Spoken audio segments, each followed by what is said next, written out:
Our first building up today that we're going to take a look at, guys, is the Carson Puri Scott and Company building, built right after the turn of the century in the growing city of Chicago. It's still there today, and they've renamed it the Sullivan Center after its architect, Louis Sullivan.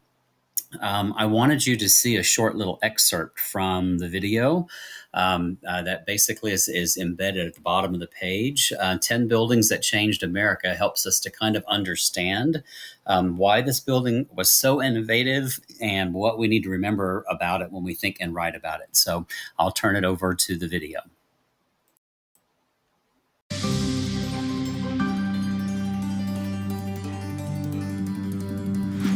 It might seem obvious, skyscrapers should look tall.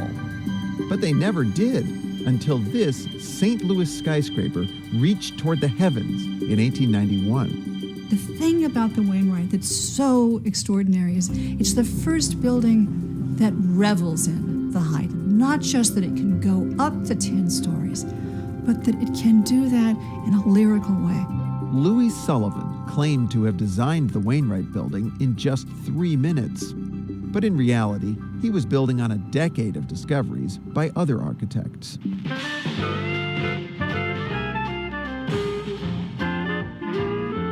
The skyscraper was born in the 1880s, when growing American corporations were competing for prime downtown office space in New York and Chicago. That drove real estate prices through the roof. So the clients and the architects want to figure out how to make buildings that are taller. Architects answered the call with new technologies, most importantly, something called skeleton frame construction. Instead of holding up their buildings with thick masonry walls of brick and stone, architects found a new way to support tall buildings with thin metal frames, and the walls were mostly there to keep people inside warm and dry. Another invention that made the skyscraper possible was the passenger elevator. After all, who wants to work in a 10-story walk-up? 10, please. So, architects had all the technology they needed to build tall, but they still hadn't figured out what tall buildings should look like. So a lot of tall buildings look like short buildings just made bigger, or like, in some cases, even 2 or 3 short buildings piled on top of each other. Louis Sullivan felt this new American invention, known as the skyscraper, called for a new approach. The skyscraper, he wrote, must be every inch a proud and soaring thing. Height was not just a fact, but it was also an aesthetic idea. And yet, when Sullivan sat down to design this skyscraper for beer brewer Ellis Wainwright and his mother, Catherine, the architect was reportedly stumped. So, he went for a walk to clear his head. The fresh air must have done him some good, because as Sullivan walked down this Chicago street, the design suddenly came to him. He rushed back inside and fired off his famous 3-minute sketch.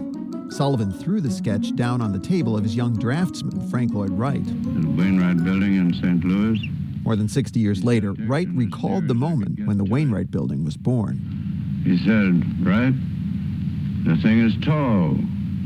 What's the matter with a tall building?" And there it was, tall. So how did Sullivan make the skyscraper soar, despite the fact that it's only 10 stories tall? Well, for starters, he divided the building into 3 parts, what's known as a tripartite design. First, there's the 2-story base. 2 stories visually made it look solid, but it also gave it that kind of comfortable human scale. Then, above the base, you have floor upon floor of identical offices. This second part is where Sullivan really draws your eye upward. The horizontal elements, or spandrels, are recessed, while the vertical piers project without interruption for 7 stories. Almost till it reaches the top of the building. But then, a building has to end somewhere. That's the third part of the building.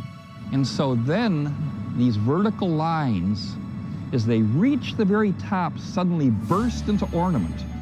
The terracotta ornament doesn't feature the columns of ancient Greece and Rome. Instead, Sullivan looks to nature. All the while, Sullivan doesn't let us forget the technology that made skyscrapers possible in the first place. While earlier skyscrapers almost seemed ashamed of their steel frames, the Wainwright building emphasizes its skeleton. The steel frame's the essence of the building. It's what makes it stand. It's symbolic of the time. It's symbolic of the technology. The Wainwright building set the tone for the next century of skyscraper construction. Skyscrapers would continue to celebrate their height, and they would continue to show off their steel frames. But ultimately, Sullivan felt the best form of flattery was not imitation, but individualism. Part of what Sullivan felt was important about the United States and America was the power of the individual to express themselves for the benefit of everybody. And if you have each person taking their own talents and bringing buildings vibrantly alive, you are creating an American architecture. We're visiting 10 buildings that changed America in chronological order, and we've come to our fourth building. All right, guys, so you've just watched the video from 10 buildings that changed America, and you've realized that the building they featured is not the building that's in the image set, right?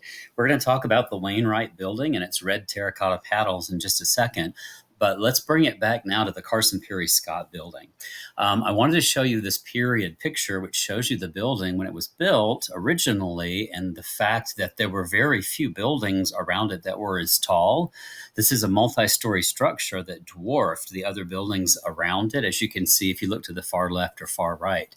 Today, if you go and visit the Sullivan Center in Chicago, it might be underwhelming because there are skyscrapers that are much, much, much taller. But I want to challenge you to see this as a very modern space. I mean, the fact that it's still there today and that the first 3 stories are used by Target, there's a huge Target store in the base, just shows you how forward thinking this design and its style was.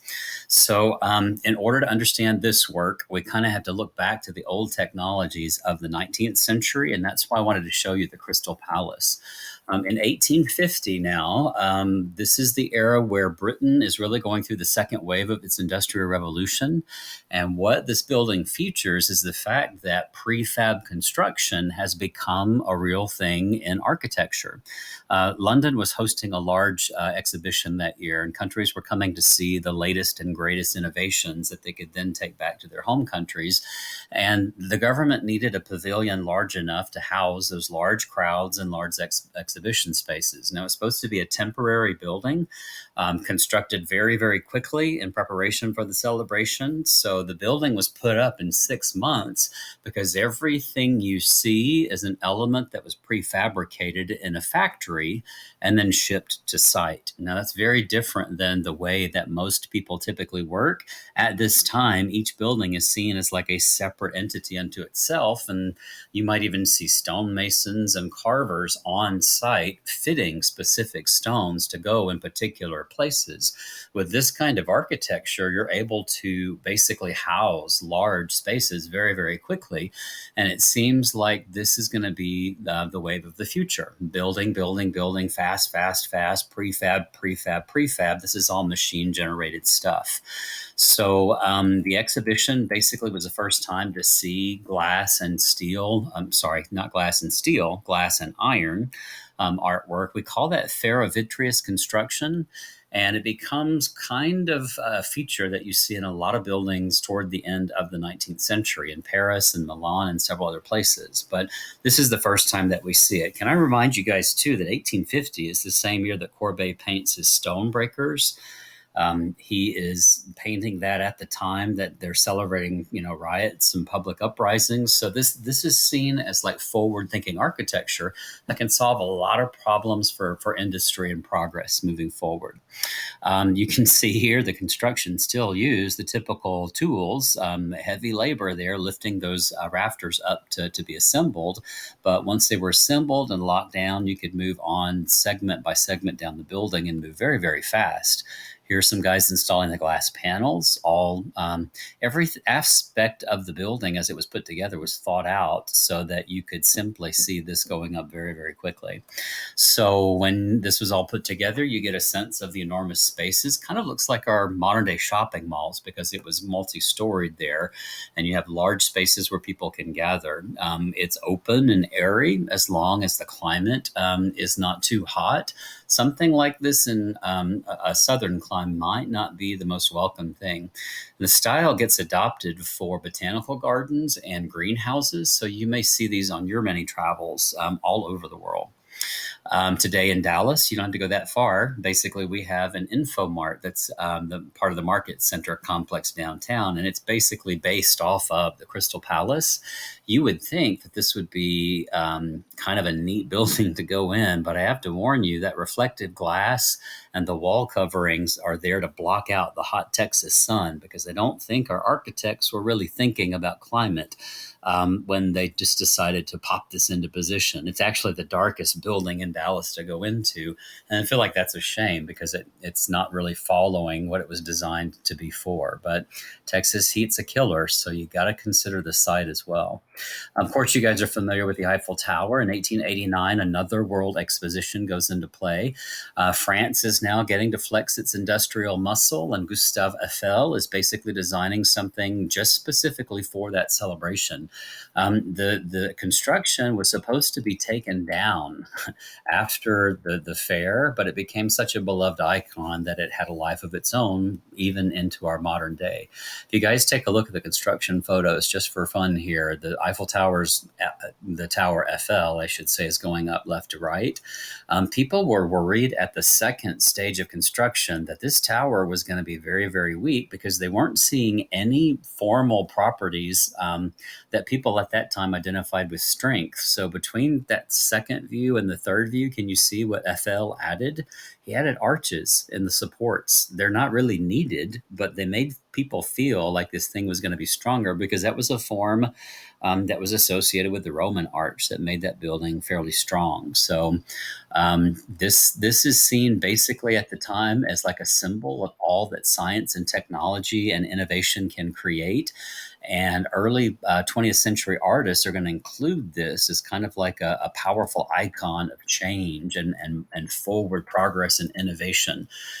This is Robert Delaunay and the Red Tower, an abstract composition that looks like cubism, but he's added color, and it's from a movement that we call Orphism. But I really wanted you to see that they're celebrating the progress of the tower compared to the chunky, clunky buildings all around it. So people identify this as a step forward. It's obviously appropriate when you consider skyscrapers are going to start being built on a large scale. And of course, that's what the Louis Sullivan thing is. It's an early form of a skyscraper.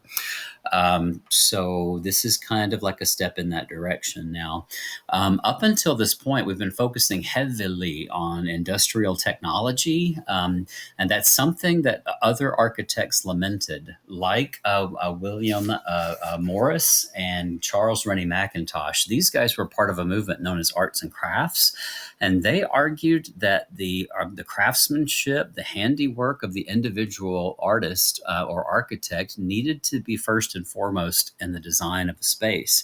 The reason I'm showing this to you guys is because Louis Sullivan and Frank Lloyd Wright are both going to start their careers as being part of this movement, where every aspect of the building is considered, like the wallpaper, the fixtures, the paneling that you put inside the space. It needs to show and reflect that handiwork, because that craftsmanship, in a sense, was being lost.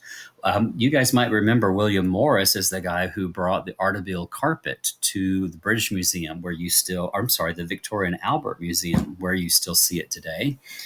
He just wanted to show that this was actually a process being done here. Remember all the thousands of knots per 10 centimeter square. Handiwork still had a play in what these architects wanted to accomplish. And this is where some of our artists and architects in the image set get their start. Others believed that the modern materials need to be investigated and stretched and pushed for what they could achieve, but that they needed to be tied to the world of nature. And here we're looking at the architecture of Victor Horta. This is the style that's synonymous with Art Nouveau, which would be called lots of different things depending on where you were in Europe or America at the time. In Germany, this style was called youth style or Jugendstil. And in Spain, it was called modernisme. So you might see the architecture of Antoni Gaudí, one of my favorites if you ever get to go to Barcelona. Sagrada Familia will be done probably 2040. You have other buildings you can visit too. His Casa Bayo there in the middle. He got the chance to redesign a house for a very wealthy patron. And if you could see the buildings around it, you could see just how avant-garde this particular building was. On the far right, you see a view of Park Güell. Gaudi had some really interesting notions about building site-specific architecture and one-of-a-kind kind of structures for the patrons so that you would just simply not see this replicated anywhere. It's almost like the height of handicraft and arts and crafts applied to the building of architecture. For many Americans living in Sullivan's time in Chicago, they took his last name and derived a new way of talking about decoration as being Gaudi. His name is Antoni Gaudí. So this was kind of what Americans were pushing back against at the beginning of the 20th century, something that was a bit less decorative and a bit more form follows function. So that's where we pick up with Chicago. Now, the Chicago that you know today, I highly recommend that you guys do an architecture tour or one of the boat tours that are offered there by the local Association of Architects. You will see a variety of different styles, like what we're seeing here in our image. On the right, you see a very sleek modernism with no embellishment, long horizontal windows that we're going to see kind of incorporated into Sullivan's design. On the left, you see what looks like Gothic spires and decorations and finials that are just like wedding cake architecture on top of basically modern structures. Chicago goes through a period in about 1871 where the core of the city is burned down. And the discussion is had is, what to build back in the place of all these lost buildings. Do we go backwards or do we go forwards? Sullivan is part of the idea that primarily the form needs to follow the function. So he would move things forward to some degree, while other architects argued they needed to go back to a European vocabulary. Here is the so-called White City. It's the exposition field or the fairgrounds, if you will, for the Columbian exhibition. Columbus' 500-year anniversary of the discovery of the New World was being celebrated, and Chicago was selected as kind of a place to showcase everything that had happened in America since. But guys, look at the architecture. It's Italian, it's French, it's Gothic, it's basically, it's like a history lesson, right? In architecture that really doesn't belong in a country that calls itself a democracy.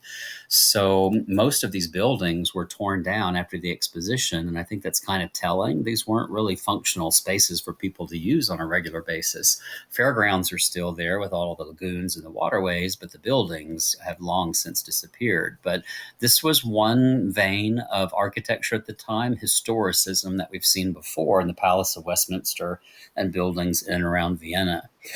So this was one argument, but Sullivan didn't think that was appropriate. For an office building, he really wanted the form to follow the function, in that the street level need to be open and inviting. He designs these large framed windows. You can see large panels.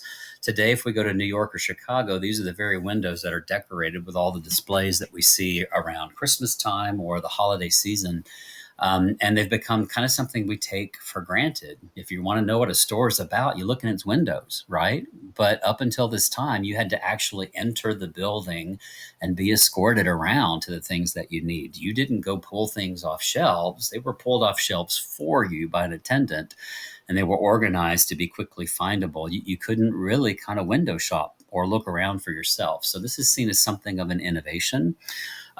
With this Carson Pirie Scott and Company, you have a large series of office spaces that are all identically stacked to one on top of the other. The structure is basically steel and reinforced concrete, and it allows large interior spaces that all have their own access to light. So rather than feel like you're working in a cave, you would feel like your workspace was warm and inviting, and basically somewhere that you would want to do your best work. He finishes the thing off with a cornice that you saw in the video there, but just if you look around the building, you can see how forward thinking this is. I think next to it, we've got a 1, 2, 3, 4, 5-story building, and you don't see anything taller than what we have here. So lots of innovations to talk about. Steel, that's refined, flexible, pliable metal that's basically going to hold weight and still have tensile strength as you build higher and higher and higher. Reinforced concrete, you guys have probably seen construction on the highway. That's concrete that has like rebar in it. When they pour a new section of the highway, there's always these thick metal bars that are sticking out like a grid pattern, and then they pour the concrete around them. That's what we're talking about there. In order to give concrete a little bit more tensile strength so it could expand and contract as the elements changed, this is an innovation that combines the best of both worlds, and what you get is stone that can basically be a little bit more flexible and durable. These are all innovations that you're going to see. Plate glass is beginning to be produced in large quantities, and that becomes part of what's known as the Chicago window style Sullivan's known for. If you look at the three-partite window facings, you have a large panel in the middle and little panels on the side that can be opened up as needed. The large panel in the middle was an innovation because typically what you saw were lots of little plates of glass all in a window frame, and your view was somewhat obstructed to the outside world. But this kind of opened things up a bit for the people inside. Passenger elevators. Who wants to climb all those stairs? An innovation at the beginning of the 20th century was a way to connect all the floors easily so that people could come and go and handle business from different apartments as needed. So that simple innovation we simply take for granted today. You'd imagine huffing it up 11 flights to deliver a message to someone that would just not be usable. So these other things are also innovations here. Telephones, central heat, rubber for all those cables and pulleys. Those are things that become part of our vocabulary of building these kinds of spaces in the future. But Sullivan puts them to the test basically very early in the century here. So a lot of innovations. Here's a little demonstration of what you see. Reinforced concrete. It's going to be part of the vocabulary of every architect in the 20th century that we have to talk about on the exam. So you really need to understand how it works. If I just had a slab of concrete and I let it expand and contract, over time, you're going to get these little cracks that are going to make it basically shear away. You can see that demonstration, right? My engineers in the classroom will probably understand that if you just add that little bit of wire running through the base of the concrete, you're going to have the tensile strength you need to avoid those shear cracks. And this is going to last a lot longer. So it becomes an innovation that gets used quite a bit. So I wanted you to see what that was so you'd know how to talk about it. This is going to help you with Sullivan in the future. If you ever have to attribute one of these kinds of buildings, what you're looking for is a tripartite facade, where you have a large foundation, which is basically 2 floors on the ground floor, the street level. You then have office floors or sales floors or offices that are stacked up one after the other. And then you have a big finish to the building that we call a cornice. It comes from classical architecture, and it kind of finishes off the building and gives it a cap, if you will. That is basically what we saw in the Wainwright building as well. So I want you to feel like you could pick out a Sullivan building pretty easily. There's some other things I can show you about decoration that will help too. His big mantra is going to be used through the century, all the way up into the 1970s, that form must follow function.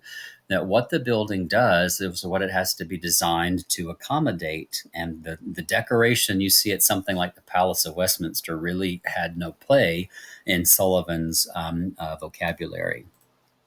Here you can see the Wainwright building, and it looks very much like what we would expect here. Large entryways for groups of people to come in. It's almost like they're being welcomed into the building, and they can then access whatever office that they need to. The cornice on the Wainwright building is really ornate, and for that I'm going to give you some close-ups here in a second. But now we kind of know what to expect with this form follows function thing. This is the building today, and what you notice from the color photograph is that unlike unlike the Wainwright building, the Carson Perry Scott building or the Sullivan Center has white terracotta on the outside panels. All of the white that you're seeing here basically are panels that have a surface texture and ornamentation that was basically a nod to past cultures, and you see it a lot more when you get up to the top here. So I'll show you that decoration. What you see down here is the wrought iron that's very decorated and kind of sets off that 1, 2, 3-part facade there.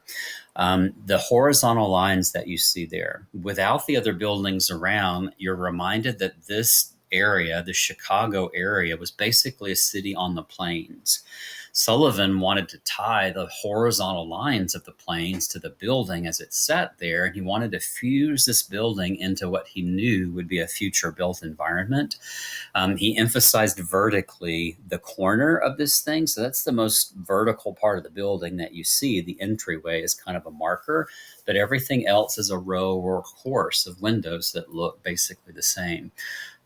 So this is pretty iconic for his design structure. Now take a look at the floor plan. This is a floor plan that you'll need to know in case you see it again.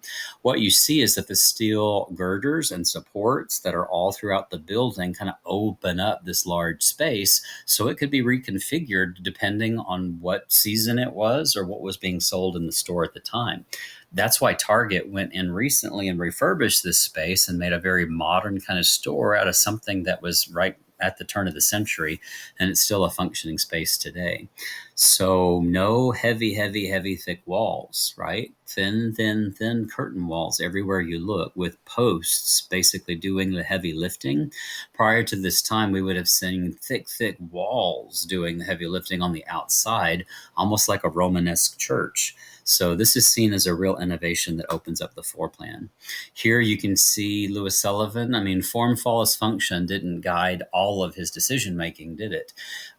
This is wrought iron, and it's a heavy kind of paneling on the face of the steel structure, but it ornaments like over the top here. Every surface and every handle is like decorated with floral motifs.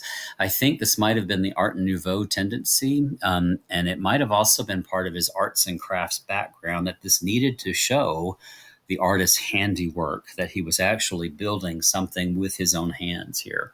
Of course, you guys can see today the Target symbol there. I just think that's hilarious that you can still touch something from 1907 and that a modern contemporary company is still in that space. That's fantastic. Of course, we see other companies borrowing from this design motif all the time. So it just shows you how forward-thinking Sullivan was. The modern building then is faced with terracotta panels. It's kind of hard for you to see in this view, but can you guys see the tiles that I'm looking at here? They're interrupted by bands of decorative details and motifs, and you can see the window insets are also decorated. But so there is some embellishment that we can look at, and this is where it might be helpful to look at another building, okay? If you go inside this building, however, I wanted to show you how open and airy and breezy it is. We're standing on the top floor near the cornice, which is heavily decorated, but these large plate glass windows let all this natural light in. And you're in the middle of a fairly large urban city at this point, so it's pretty cool. All right, so here's the close-up of the Wainwright building I wanted to show you. This was the building from the video, right? This is what Frank Lloyd Wright helped Sullivan build. And you heard him talking, the building wants to be tall. How do you just emphasize the tall building? And here he goes vertical instead of horizontal with those insets, emphasizing the structure of the building. If you look up at the top, though, look at this ornamentation. Holy cow, it's like it's turning into leaves and trees at the top of the building, right? So there's a lot of animated surfaces here in this Sullivan building. You have repetitive motifs that tie together like tendrils, vines, and that's pretty typical of surface ornamentation that's tied to Sullivan's design style. So I wanted you to see those in case you saw them ever again. You definitely will see them if you ever get to do a tour of Chicago, because this stuff is everywhere, everywhere Sullivan went. So it's really entertaining. Still a modern building, but primarily with a decorative skin. That's kind of the thinking for the palaces of Westminster, right? Which was the last piece of architecture that's in your image set. So let's put these side by side. And you can see that some of the elements are decorative, but the bulk of the elements are pretty much structural. And that reflects his famous dictum, form follows function. Let me show you where we're going. Next, we'll talk about Le Corbusier and a further refinement where we're totally looking at basic structure and space. Rather than emphasizing the structure of the facade and the building, we start to think of these as continuous fluid spaces. And you'll see more of that thinking later. So Louis Sullivan basically gets the whole discussion started. So I hope that you enjoyed finding out a little bit more about his particular kind of design.